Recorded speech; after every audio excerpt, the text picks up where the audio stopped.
শীতে তাপমাত্রা কমায় সৃষ্ট ভাইরাসের আক্রমণে এভাবেই পুকুরে মরে ভাসছে পাঙ্গাস মাছ। গত কয়েক বছরের এমন চিত্রে ভাইরাস ঠেকাতে গবেষণা করছেন মৎস্য গবেষকরা। মাছের কিডনি, লিভার, ব্রেন থেকে ক্ষতিকর ব্যাকটেরিয়া আলাদা করে ল্যাবে জিনগত বৈশিষ্ট্য নির্ণয়ের মাধ্যমে প্রস্তুত করা হয় বিএফআরআই পাঙ্গাস ভ্যাক্স নামের একটি ভ্যাকসিন। ৩ বছরের প্রচেষ্টায় এ সাফল্য পেয়েছেন বলে জানান মৎস্য কর্মকর্তা।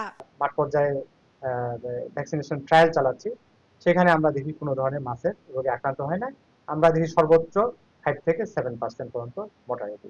সেই হিসাবে আমরা এটাকে 90% হিসেবে কাউন্ট করে বলতে পারি যে এটার প্রতিফলন প্রায় 90% হিসেবে ইফেক্টিসি বা ইফেক্টিভ এই ভ্যাকসিনের ফলেই হচ্ছে এবং বেঁচে থাকার হারও বেড়ে যাচ্ছে। অচিরেই বাজারে বিএফআরআই পাঙ্গাস ভ্যাক্স নামের এই ভ্যাকসিনটি সরবরাহ করা হবে বলে জানান আরেক মৎস্য কর্মকর্তা। আমরা আমাদের রিসার্চের শেষে আমাদের ক্লিনিক্যাল ট্রায়াল শেষ হওয়ার পরে আমরা ডিপার্টমেন্ট অফ ফিশারিজ এবং মৎস্য প্রাণী সম্পদ মন্ত্রণালয়ের সহযোগিতায় যেসব কোম্পানি আগ্রহী থাকবে আমাদের সাথে কাজ করার জন্য তাদেরকে ইনক্লুড করে আমরা এটা মাঠ পর্যায়ে নেওয়ার চেষ্টা করব। জেলার ত্রিশাল ও ঈশ্বরগঞ্জের 5টি খামারে এই ভ্যাকসিনের সফল পরীক্ষা চালানো হয়েছে।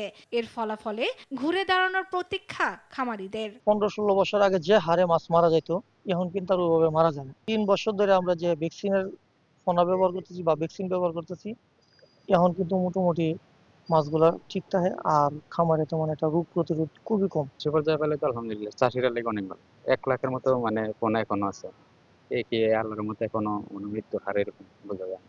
এ জেলায় বছরে 12.5 কোটি টাকার মাছ উৎপাদন হয়। এই সমৃদ্ধির অধিকাংশ আসে পাঙ্গাস চাষ থেকে। শর্মিলা কেয়া, নিউজ ডেস্ক, দেশ টিভি।